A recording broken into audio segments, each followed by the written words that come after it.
We are going to celebrate our friend and TV legend, Alex Trebek.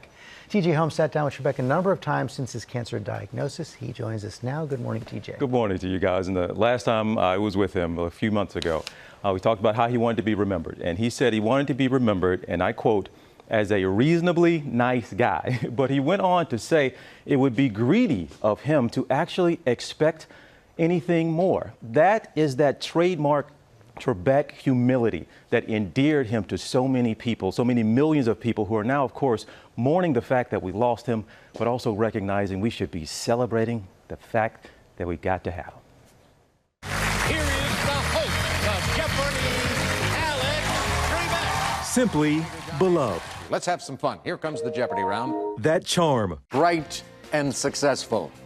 Those three words definitely apply to our champion, Lisa. That quick wit. Let's look at the $1,000 clue just for the fun of it. That mustache. All part of America's nightly routine for nearly 40 years. Sunday, Alex Trebek, the humble host of Jeopardy, passed away after a nearly 2-year battle with pancreatic cancer. Canadian-born George Alexander Trebek started his career as an announcer with the Canadian Broadcast Corporation. Good evening, and welcome to our show. Before taking the helm at Jeopardy in 1984 at the age of 44. Welcome to America's favorite answer and question game, Jeopardy. The man with all the answers would set a Guinness World Record for most game show episodes hosted, eventually getting 8,000 shows under his belt. But in 2019, Trebek revealed his stage 4 cancer diagnosis. Now, normally the prognosis for this is not very encouraging, but I'm going to fight this. Trebek kept up his fight publicly, becoming an advocate, raising awareness for the illness and giving frequent updates about his own treatment and experience. I'm used to dealing with pain, but what I'm not used to dealing with is these surges that come on suddenly of deep, deep sadness. And it brings tears to my eyes. Never shying away and at times brutally honest about the toll the cancer was taking on him and his family. There was one day a few weeks ago when Jeannie asked me in the morning, how do you feel? And I said, I feel like I want to die. It was that bad. Do you use that word burden with your wife?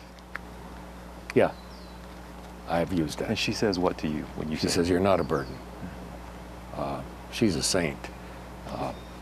But she has so much goodness in her that she is always giving out, always putting out to help me get over difficult moments. And there have been some difficult moments. I'm just in awe of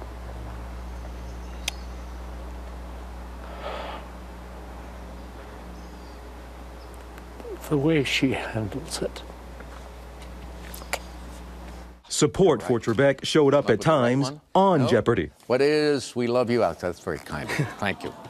To see that vulnerable side of him really caught me off guard too, but then also made me really grateful that, you know, I could kind of bring this like love and appreciation to him in a way that would touch him so deeply. And now tributes are pouring in from former contestants turned cheerleaders. From James Holzhauer, a.k.a. Jeopardy James, Alex was so much more than a host. He was an impartial arbiter of truth and facts in a world that needs exactly that. He was someone you could count on to entertain you every weekday, even when his health barely allowed it.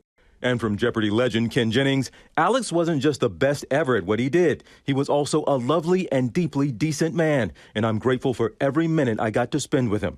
A statement from the show says Trebek died peacefully at home, surrounded by family and friends.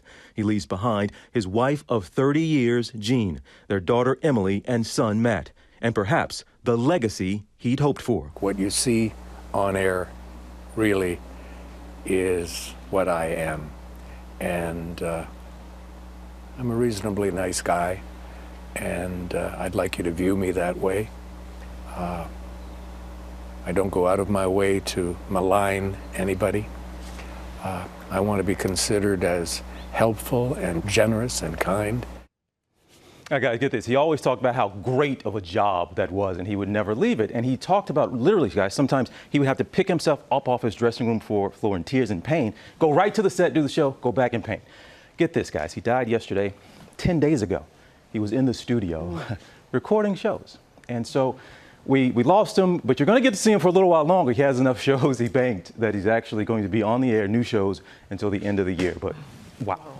You know, my oldest daughter, Ava, actually cried when we got the news yesterday. And watching that just made me tear up because we, as a family, watch Jeopardy every single night. And mostly because of him. He was the reason we watched. Such a calming presence. It's such what we needed during this time, this year that we're having. I always remember he comforted me about his diagnosis. Wow. I go out there, he's the one in pain. He said, "No, TJ, it's okay. I'm okay. I'm good." He comforted me. I always remember that about him. So we got plenty of stories that we talking about him plenty this morning, and I got stories for days, but I always try to remember yesterday when I got the news.